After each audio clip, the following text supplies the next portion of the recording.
Hello students, good morning. See, in a previous video we have seen the Newton's second law. We are learning the various laws of Newton, of various laws of motion of Newton. See, there are mainly three laws of motion of Newton.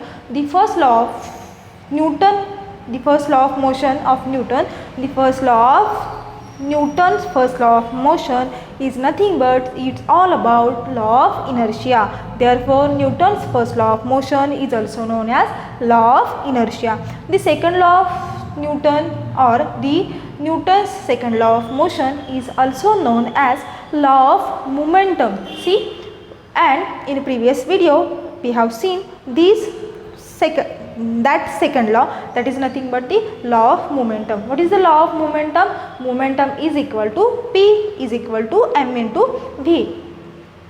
And we have derived one equation for that is nothing but the F is equal to m into A, in which K is a proportionality constant. F is nothing but the force, and force having mainly two units, that is nothing but the SI unit and CGS unit. The SI unit of force is nothing but 1 Newton. The SI unit of force is nothing but 1 Newton. How this is derived? The unit derived from the equation F is equal to m into A. See here, F is the force, m is the mass, and A is the acceleration. Therefore, I can write here 1 Newton is equal to 1 kg into 1 meter per second square.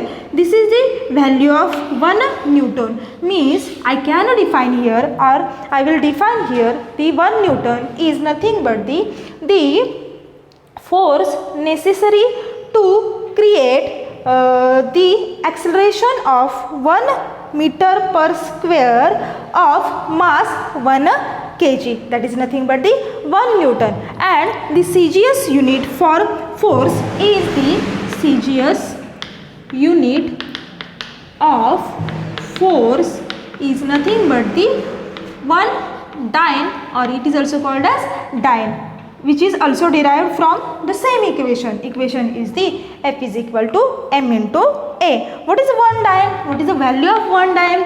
Which is equal to 1 Newton is equal to 1 kg into 1 meter per square. Therefore, I can write here CGS unit of force is the, here is the 1 kg, here is the 1 gram into meter per second square. I will write here centimeter per second square. This is the value of 1 dyne, and these two values are nothing but, these are the units for forces. There are mainly two units for forces are nothing but the 1 Newton and 1 dyne. See, in this video we are going to learn the last and third law of motion of Newton. The third law, Newton's third law of motion, is also known as law of action force and reaction force. What I say here, the law of action force and reaction force. See, I want to tell you again, law of action and reaction force. See,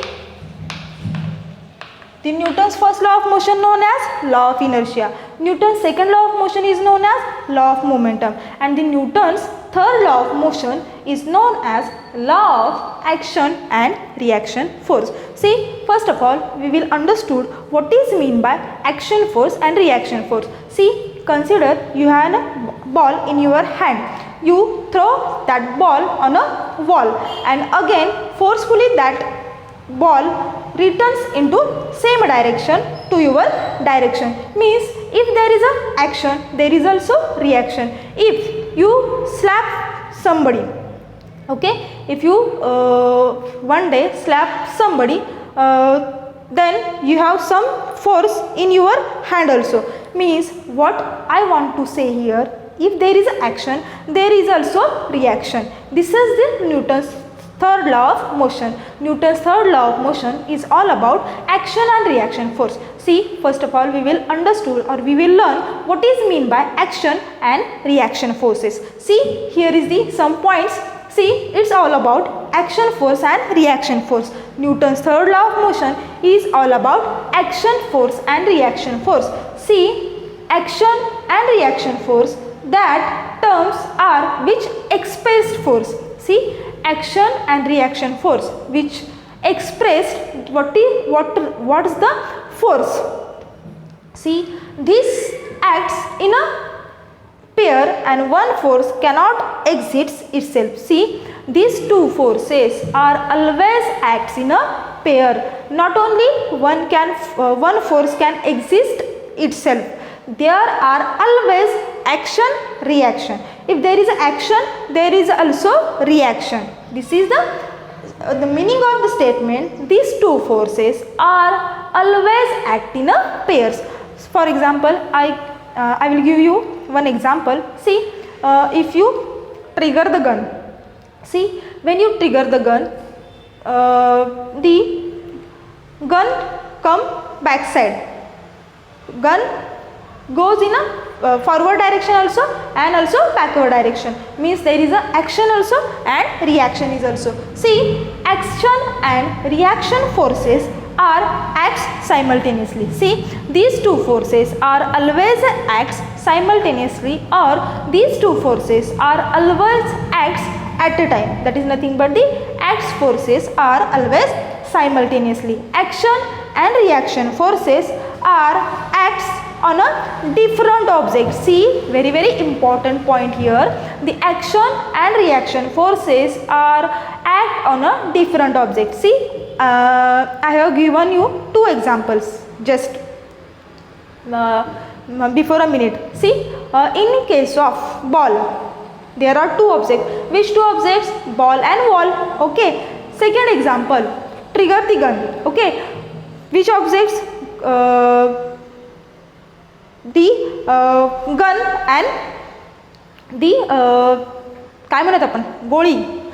There are two objects, gun and that means action and reaction forces always acts on a different object. See here, they do not act on the same object. Very important point. They always act on a different object and they do not act same object. Hence, they cannot cancel each other effect. See, as the action force and reaction force acts on a different objects, they cannot cancel the effects of each other forces. They cannot cancel because there is a no single object. There is always a two object. This is information is all about action and reaction forces. Then what is the statement for Newton's third law of motion? Here is the statement for Newton's third law of motion. What is the statement? Every action force has an equal and opposite reaction force which acts simultaneously. Means we have already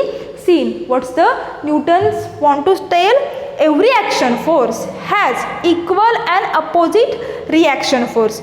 Every action force has equal and opposite reaction force which acts as simultaneously. See, if I throw ball on a wall, okay, again wall exerts some kind of a force on that ball. See, ball thrown is a action force, okay. Wall again exerts some kind of force. The force of wall is nothing but which force? Reaction force. If there is an action force, there is always a presence of reaction force. See, in this example, there is a magnitude is same. If ball is moving with velocity 10 meter per second, okay. Here the ball again come with the same velocity with same position, okay. Means initial velocity 10 meter per second, final velocity again 10 meter per second. Means when action force and reaction forces are applied or work or exerted, magnitude is same but their direction is always different. See what I say, when action and reaction forces acts or reacts, their magnitude is always same but their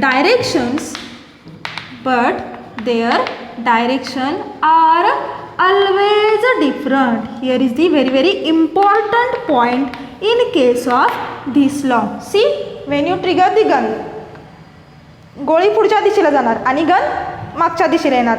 this is the different direction. Okay, these two direction, one in the forward direction and another one is the backward direction. So I can told here their magnitude is always same but direction is always different. In this lecture we are learning the Newton's third law of motion, and there is only one point remains to finish this chapter, that is nothing but the law of conservation of momentum. This law of conservation of momentum we will see in the next lecture. Thank you.